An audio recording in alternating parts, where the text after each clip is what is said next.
Bom dia, bom dia, bom dia, bom dia. Fazendo serviço aqui e fazendo uma reflexão. Acabei de mandar aí um vídeo nas minhas redes que eu tava vendo umas ricaças, né? Falando do que pode, que não pode,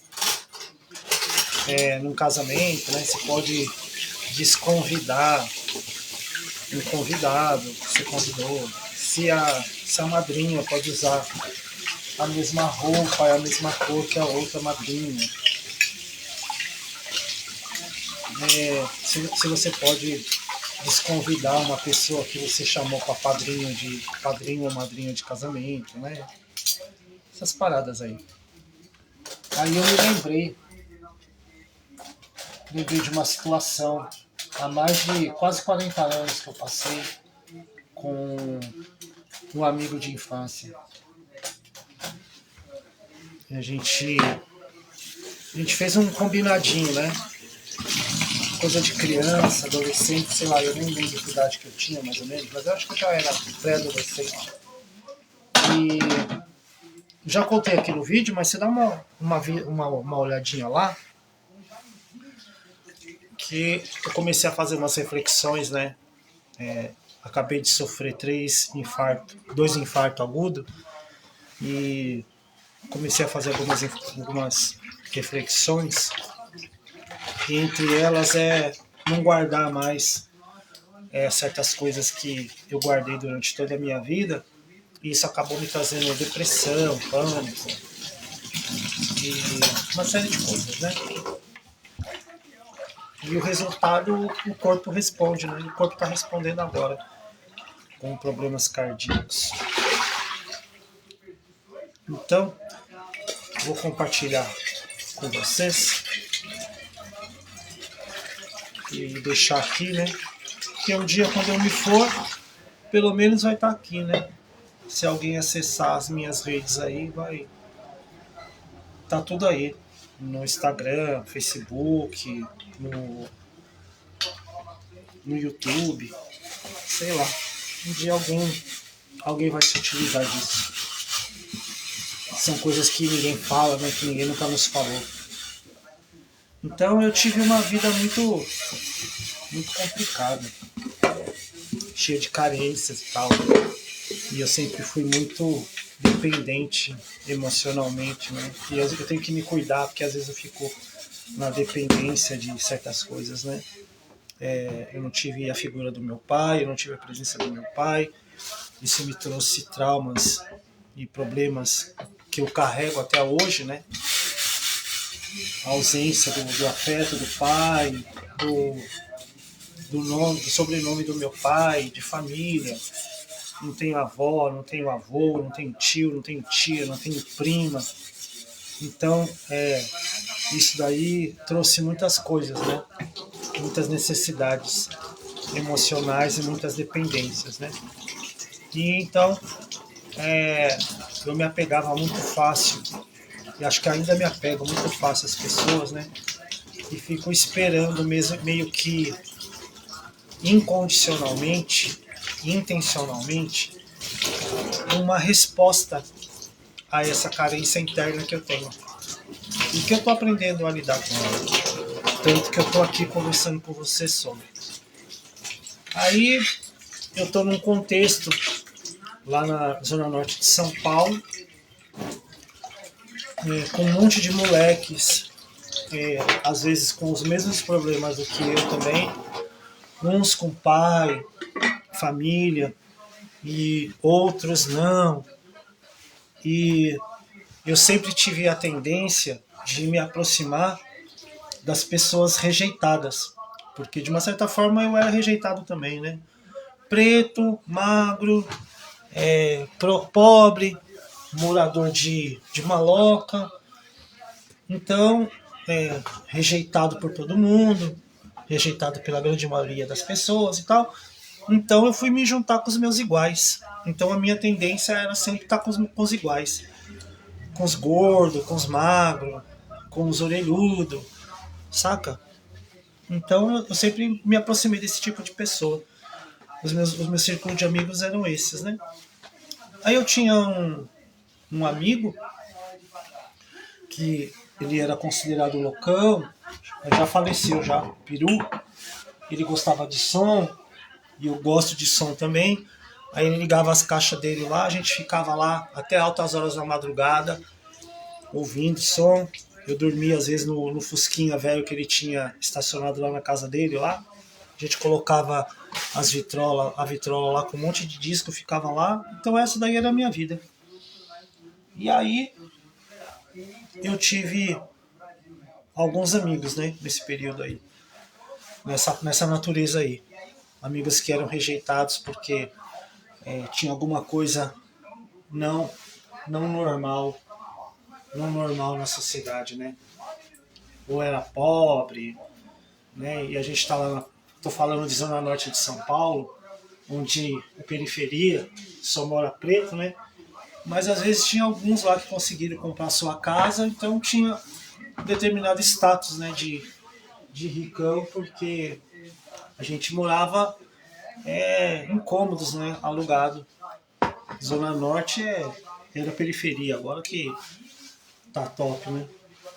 E aí eu me aproximei de um garoto lá que eu não suportava ele na época, né? Porque os moleque, os moleque da quebrada ficava tudo na rua e a mãe dele tinha um excesso de cuidado com ele. Chamava ele toda hora pra dentro de casa. Acho que ele vai até ver isso daqui. Mas é bom que a gente não teve essa conversa. E ele deu várias mancadas do longo da nossa caminhada comigo. E eu dei várias mancadas, principalmente comigo. Então, ele aprontou uma situação comigo que nós quando nosso grupinho de amizades, né, os mais íntimos, a gente fazia aqueles votinhos, sabe, aquelas promessinhas, né, de fidelidade na amizade. Então, tipo, quem tiver filho primeiro, batiza o filho do outro, né? E no dia do batizado do meu filho, ele picou a mula. Intencionalmente, tá? Intencionalmente, porque depois ele confessou isso. Porque ele já havia batizado o filho de um outro amigo nosso. Aí ele picou, ele fez esse comentário. Ele foi padrinho de casamento e foi padrinho do filho desse amigo nosso. Ele fez um comentário e aí eu saquei, tá, entendeu? Porque que ele picou a mula de ser padrinho do meu filho. E aí a partir daí a gente não teve mais contato, demoramos aí um bom tempo para a gente se falar. Retornamos a nos falar, então tem uns anos atrás aí, porque a atual esposa dele me procurou. Mas deixa eu te falar de dependência, eu quero falar de dependência. Eu tinha que viver essas histórias, entendeu? Ele tem culpa, eu tenho culpa, talvez ele não tenha consciência, mas eu tenho, talvez ele tenha consciência, mas a gente não conversou sobre isso, mas eu estou conversando aqui para também tirar esse sentimento que ficou por muito tempo guardado no meu coração.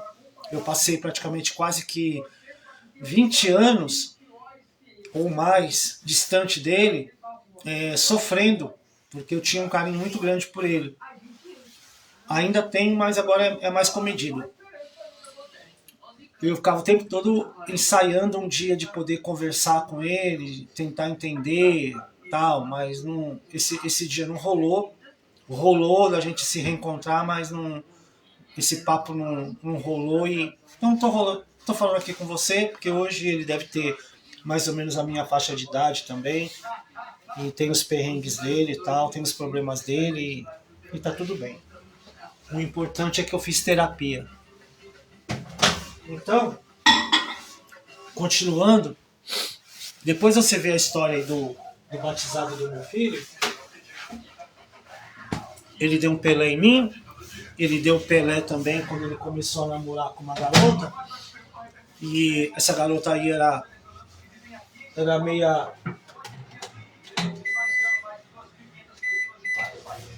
Era meia pra frente da nossa época, e ela jogou um caô nele, ele caiu, aí eu fui lá, tal, amigão, falar pra ele, né, igual, mano, a mina não é bem isso aí que você tá pensando não e tal. Aí, do Neida, né, ele, eu tinha a chave da casa dele, que eu mudei da Zona Norte para cá, para Itapevi, e eu estudava e trabalhava lá, e aqui não tinha trampo, aqui não tinha escola e tal. Então a gente fez um combinado de eu ficar sair do meu serviço, ia lá para casa dele, que a gente estudava junto também, e lá eu esquentava comida para ele, que a mãe dele deixava, né? A gente jantava e a gente ia para faculdade juntos. Aí eu dormia lá, no outro dia eu ia pro trampo, e no final de semana eu vinha para cá, para Itapevi, para minha casa, ver minha mãe, que estava viva nessa época e tal. E para mim tava tudo bem, né? Considerava o cara como meu irmão e tal. E eu tinha a chave da casa dele, eu podia entrar a hora que eu quisesse e tal, né? Mas quando a mãe dele estava lá, eu esperava, eu batia na porta, tocava a campainha. Só quando ela não estava, que eu abria a porta e entrava, né? Aí esquentava a comida, a gente jantava e a gente ia pra faculdade juntos, que a gente fazia faculdade juntos. Aí ele começou a namorar com essa mina. Aí a mina já sabia que eu sabia dos B.O.s dela, porque ela tinha namorado com outro amigo nosso, entendeu? E aí ela percebeu, né, que eu poderia queimar o rolê dela. Não sei se... Então, eu suponho, não sei se ela teve essa conversa com ele, ou se isso já era da personalidade dele, acredito que sim. Ele começou a dar umas incertas em mim, tá ligado? Então, tinha um esquema lá na casa dele, que se você virasse a chave pelo lado de dentro, deixasse ela... Você trancou a chave, em vez de você deixar ela reta, você deixava ela assim, travava a porta do lado de fora. Então, ele fez isso várias vezes, né? E eu vi o carro dele estacionado na porta, eu sabia que ele estava lá. Tá, mas é beleza, ele queria ter um...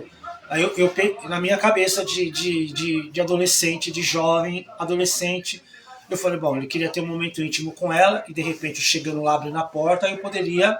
Então, dei um tempo lá, tal, esperando. Aí eu vi ele abrindo a varanda da casa dele, assim, olhando, tipo, deixa eu ver se tem alguém aqui. Só que eu tava do outro lado da rua, aí ele viu que não tinha ninguém, ele desceu, entrou no carro, pá, picou a mula. Falei, beleza. Fui pra faculdade, ele não foi naquele dia pra faculdade, ele não foi, beleza. No outro dia, o carro já não estava na porta da casa dele, o carro estava na rua de cima. Aí, a mesma coisa. Aí eu, tipo, fui pro outro lado da rua, fiquei lá muqueado só pra ter certeza que eu sou sagitário. Aí ele abre a janela, tipo, abre assim a veneziana da janela dele, dá uma olhadinha assim pra ver se não tem ninguém lá embaixo, não tem. Aí ele abre, sai pra fora, olha dos dois lados, não vê ninguém, aí ele desce, pum, no carro e vaza. E não vai na faculdade. Aí eu me toquei. Falei, fechou. Era só isso que eu precisava de saber. E a gente tinha uma sociedade. A gente dava baile. A gente tinha uma sociedade. E ele começou a faltar nos compromissos. A gente tinha uma empresa, éramos sócios. Ele começou a faltar nos compromissos. E eu caí na besteira de todo o nosso patrimônio ficar na casa dele.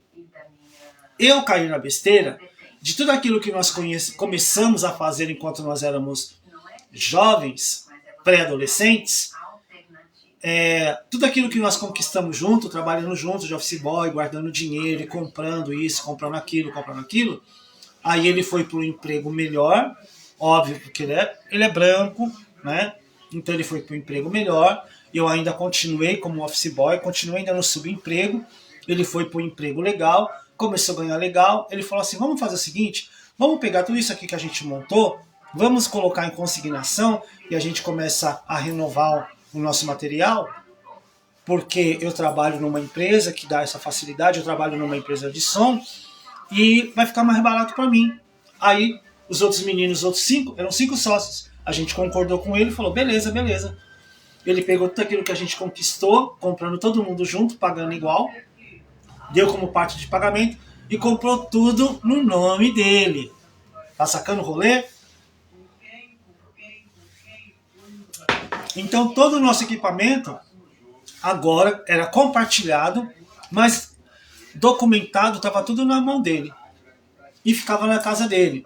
E o nosso ponto de encontro era lá na casa dele. Quando a gente saía para fazer as nossas festas, a gente ia lá na casa dele, tirava tudo, levava para a festa, depois a gente desmontava tudo lá na festa, montava tudo na casa dele. E aí quando ele começou a namorar com essa menina, ela começou a tirar todos os amigos dele fora, só ficou nós dois trabalhando juntos. E a menina, a fim de dar um golpe, que essa é a verdade, a fim de dar o golpe, ela começou a me descartar. E ele foi permitindo. E aí aconteceu essa situação da casa, de ficar trancada, aí eu percebi e saí fora. Comecei a não ir mais. Aí a mãe dele, uma certa vez, ligou para mim, pedindo para mim, assim, depois de muito tempo, pedir pelo amor de Deus para mim aparecer lá, porque ele estava diferente, ele estava brigando muito com a mãe dele, estava brigando muito com a irmã dele, porque ele também não tinha pai como eu, era só ele, a irmã e a mãe, estava brigando muito, a menina estava fazendo a cabeça dele, né? Na realidade a cabeça dele já estava feita faz tempo, essa era a personalidade dele, mas era difícil para mim entender isso, né? E aceitar isso, eu queria viver naquela fantasia que o cara é meu amigo. Aí a mãe dele ligou e falou assim, ó, vem aqui porque seu amigo tá muito mal, tá bebendo, não tá indo mais trabalhar, tá correndo o risco de perder o emprego. Aí eu venci o meu orgulho e também com o desejo de reencontrar meu amigo, de saber o que estava acontecendo, fui lá, né? E realmente ele estava bebendo, ele nunca bebeu, né? Ele não bebia, estava dependente do álcool. Aí eu dei uns esbregue nele, falei tudo aquilo que eu tinha que falar, e falei, mano, pode parar com isso e tal, tal. O cara se levantou, aí ele contou para mim que ela tinha dado golpe nele, fez ele vender o carro que a gente tinha comprado juntos, né, para a empresa, fez ele se desfazer de tudo aquilo que ele tinha, tinha pegado um apartamento no nome dele, fez ele comprar um apartamento, passou o apartamento no nome dela, e que ao mesmo tempo que ele estava saindo com ela, ela estava saindo com um gerente lá, e ela fez a mesma coisa com o gerente e tal. Resumo da ópera, né? Ele tomou uma bela de uma gaia, e aí a solução dele foi encher a bebida. Os amigos dele, ele dispensou todo mundo. Aí eu falei, beleza, tá de pé? Piquei a mula e fui cuidar da minha vida. E fui cuidar da minha vida e estou cuidando dela até hoje. Depois de muito tempo, ele casou com uma outra pessoa, e essa outra pessoa ouvia ele contando as histórias, né? Que a gente teve muitas histórias legais, muitas histórias boas e tal. As nossas viagens eram muito boas, a nossa amizade era, pelo menos a minha parte, era muito saudável.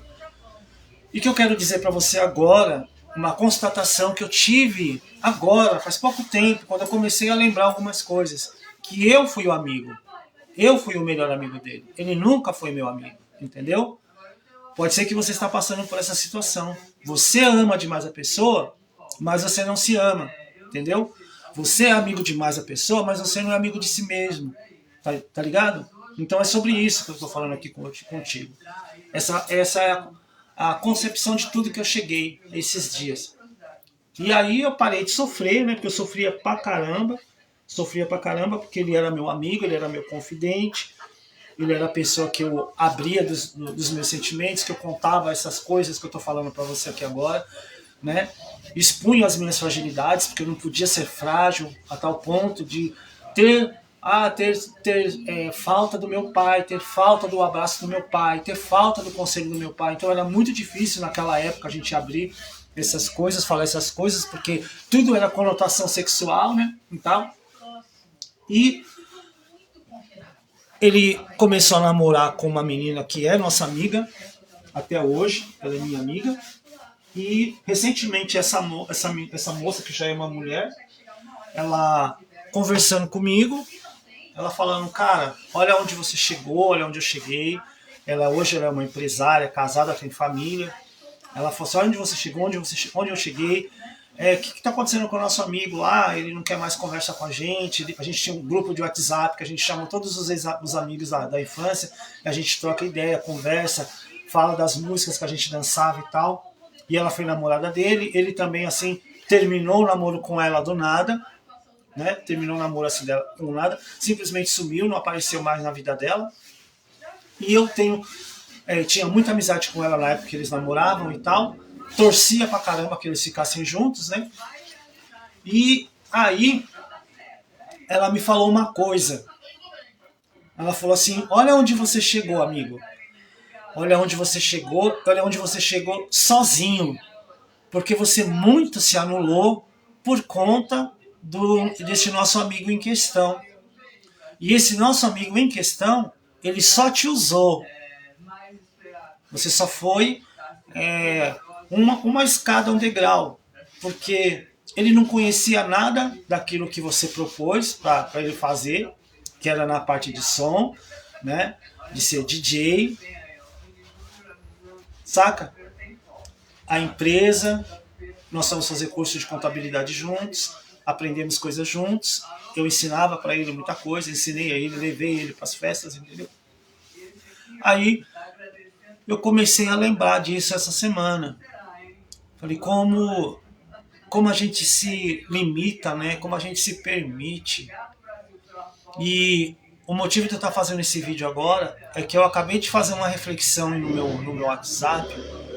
E como eu acabei de dizer agora, agora em março desse ano, eu tive 2 infartos agudos, sozinho aqui na minha casa, como eu tô agora, né? Tá só eu e meu cachorro. Tive 2 infartos e eu tive de novo uma oportunidade de estar vivo, né? Aí eu tava pensando em tudo isso, né? No que essas mulheres estavam falando, conversando lá, resolvi fazer esse vídeo, colocar para fora isso que estava guardado aqui dentro de mim. E tô fazendo agora isso, agora para falar para você também. E também de uma certa forma como uma autoterapia, porque eu guardei isso durante muito tempo da minha vida, tô com 61 anos, né? E guardei tudo isso durante muito tempo nessa vida.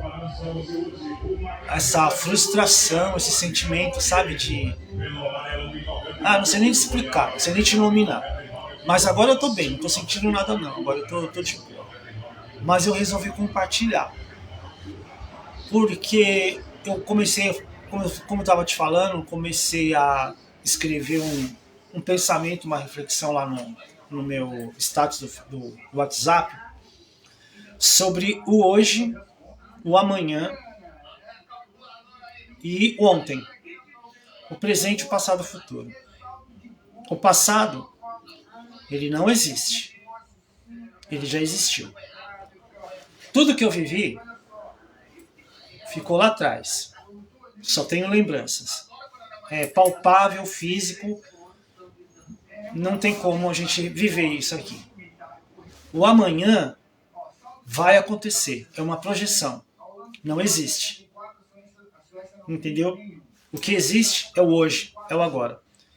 Então aquilo que você tiver que fazer hoje, faça. Agora, faça. Esse 1 segundo que passou, não volta nunca mais. Já passou. Está lá no passado. Então, se você deixou de abraçar o seu amigo, já era. Se você for abraçar ele agora, é hoje, é agora. Faça ainda hoje. Se você tiver que falar, chorar, desabafar, desenterrar tudo isso que eu guardei durante todo esse tempo durante a minha vida, faça hoje, agora. Se acerte hoje, agora, ou brigue, nunca mais se falem, mas faça isso hoje, pra zerar, entendeu? Porque pode ser que eu morra hoje, e ele sabe disso, ele sabe. Quem não sabia era eu, entendeu? Quem não queria perceber era eu, entendeu? Mas pode ser que ele morra em paz. Eu não iria morrer em paz, porque eu ia guardar isso aqui dentro de mim, entendeu? Então, estou expulsando para fora esses demônios que já não me afetam mais. Eu acredito que não. Mas não me trazia aqueles sentimentos, né? Tinha situações assim que eu me recordo muito bem. Eu tinha o número dele, eu ligava para ele, olha que coisa mais idiota, né? Mas eu era adolescente, era bobo. Eu ligava para ele, aí quando eu escutava a voz dele, a voz da mãe dele, eu desligava. Eu não tinha coragem de completar a ligação de perguntar, ô, como é que você tá? Você tá bem? Você não tá? E tal. Com medo dele me destratar. Ou com medo dele falar, mano, não enche meu saco, você é pegajoso demais. Você tá me explorando. Como uma vez ele sugeriu, numa conversa, que as pessoas só se aproximavam dele porque ele tinha. Entendeu? 2 vezes, na realidade. Uma vez ele falou que as pessoas só chamavam ele para ser padrinho porque estava interessado no patrocínio, no presente. Aí eu entendi por que ele não foi padrinho do meu filho, mas eu chamei não por causa do presente, porque nem católico eu era, só chamei por causa da amizade, entendeu? Nunca fui católico, né? Mas pela amizade que a gente tinha, entendeu? E depois uma outra situação. Ele falou lá que as pessoas se aproximavam dele por aquilo que ele tinha. Só que eu não quis fazer essa leitura. Que eu fazia parte do grupo de pessoas que era aquilo que ele acreditava. Se realmente ele tem algum sentimento de amizade por mim ou não tem, agora não me importa mais. A gente já se reveu, a gente já se abraçou, a gente não teve essa conversa, que eu acho totalmente desnecessário mexer nessa conversa, mas eu gostaria de falar isso para você, dessa dependência que a gente tem, né? Então, viva o seu agora. Tava conversando com um amigo meu, ele tava falando assim, tá chovendo, tá frio, não vejo a hora de sol sair para mim fazer o meu churrasquinho. Eu falei, mano, faça agora. Faça agora. Não fique esperando o sol. Faça agora. Pode ser que amanhã o sol apareça e você não esteja vivo. Faça agora. Vou esperar. Tá frio para mim fazer a feijoada. Faz agora, cara. Faz agora. Come agora. Come agora. Come agora. Pode ser que amanhã você tenha um problema de estômago ou que você fique com um problema cardíaco como eu, que você não pode mais consumir gordura. Entendeu? O hoje é hoje. O agora é agora. Amanhã não existe. Pode ser que nem exista para você o amanhã. Pode ser que para mim agora nem exista o amanhã. Amanhã. Ou daqui a pouco. Então, o que você tiver que acertar, acerte aqui agora, hoje. Não deixa, não, é agora, já. Não gostou? Fala ali, na hora. Entendeu? Aprendi isso na terapia. Te ofendeu? Responde ali, ó. Equilibra seu emocional, tal, mas não gostei que você falou do meu cabelo grisalho. Eu perguntei se você gostou do meu cabelo grisalho, se você não gostou. Eu estou satisfeito com o meu cabelo grisalho. Não gostei que você é magrelo, não fica legal você usar roupa preta, porque preto emagrece. Mas eu estou usando preto porque agora eu estou gostando de usar preto, mas eu nunca gostei de preto. Mas eu não perguntei para você, não quero a sua validação, beleza? Estou me sentindo bem, vou andar de preto, tá ligado? Mas porque você é muito gordo. Estou me sentindo bem, que se dane a sua opinião, entendeu? Porque eu fiz terapia. Obrigado, Dr. Pedro, se estiver me vendo aqui. Entendeu? Não deixa acumular isso na sua vida, velho. Não vale a pena. Se é que existe uma outra vida, eu acredito que existe uma outra vida, mas é uma outra vida, não é essa vida. Quando eu passar pro lado de lá, eu vou saber como que é lá. Não tem como eu ficar vivendo aqui, projetando lá. Porque pode ser que lá não exista, tá ligado? Então, tenho que viver essa daqui. E ninguém veio de lá para falar para mim como que é a vida lá. Então, eu tenho que viver esta aqui. E de boa. Tá ligado? Tá friaca. Se eu quiser ir pra praia, eu vou pra praia. Não tenho que dar satisfação pra A, pra B, pra C, pra D. Porque pode ser que amanhã, velho, eu não acorde vivo e só vou morrer com esse desejo de ir para a praia. Entendeu? Vamos largar de viver na dependência do que o outro fala, das respostas que o outro. As respostas estão em nós. Passei durante muito tempo da minha vida sofrendo por um negócio que a resposta estava comigo. Eu já tinha percebido, já tinha entendido. que o amigo era eu. Ele nunca foi meu amigo. O melhor amigo, eu era o melhor amigo dele. Ele nunca foi o meu melhor amigo. Entendeu? É sobre isso. Fechou? Dá uma olhadinha aí, deve estar aí nos meus stories. Você vai entender bem um pouquinho o que eu tô te falando. Mas, no resumo, é isso aí. E essas pessoas, elas não podem ter essa devida importância que a gente dá, entendeu? A gente tem que colocar a gente nessa importância. Nós somos importantes, entendeu? As outras pessoas só agregam a importância que nós temos. Gente que precisa de... Não estou falando sobre egoísmo, não. Estou falando de você se perceber, se entender. Hoje, com maturidade, eu estou me percebendo o cara que eu sou, mano. E agora eu sou meu maior amigo. Eu aprendi isso na terapia. Quando eu achar que eu estou sozinho, e por muito tempo eu achei que eu era sozinho, como eu te contei do meu contexto, um pouquinho do meu contexto familiar, mas tem muitas camadas aí. O meu terapeuta, o Dr. Pedro, um abraço, Dr. Pedro, obrigado, mano, obrigado. Ele falou assim, mano, quando você achar que você tá sozinho, pega a sua mão, segura aqui na sua mão e fala assim, tô junto com você, meu brother. Você, com você mesmo, já são dois. Com Deus, você já é uma multidão, velho. Tá ligado? Então, eu não tô sozinho. Você não tá sozinho. Se pertença, tá ligado? Se pertença. É nóis. Fica com Deus aí, ó. Compartilha aí com quem você acha que é importante. Se você também não acha, guarda pra você aqui, ó. Falou? Firmeza. Boa quinta-feira.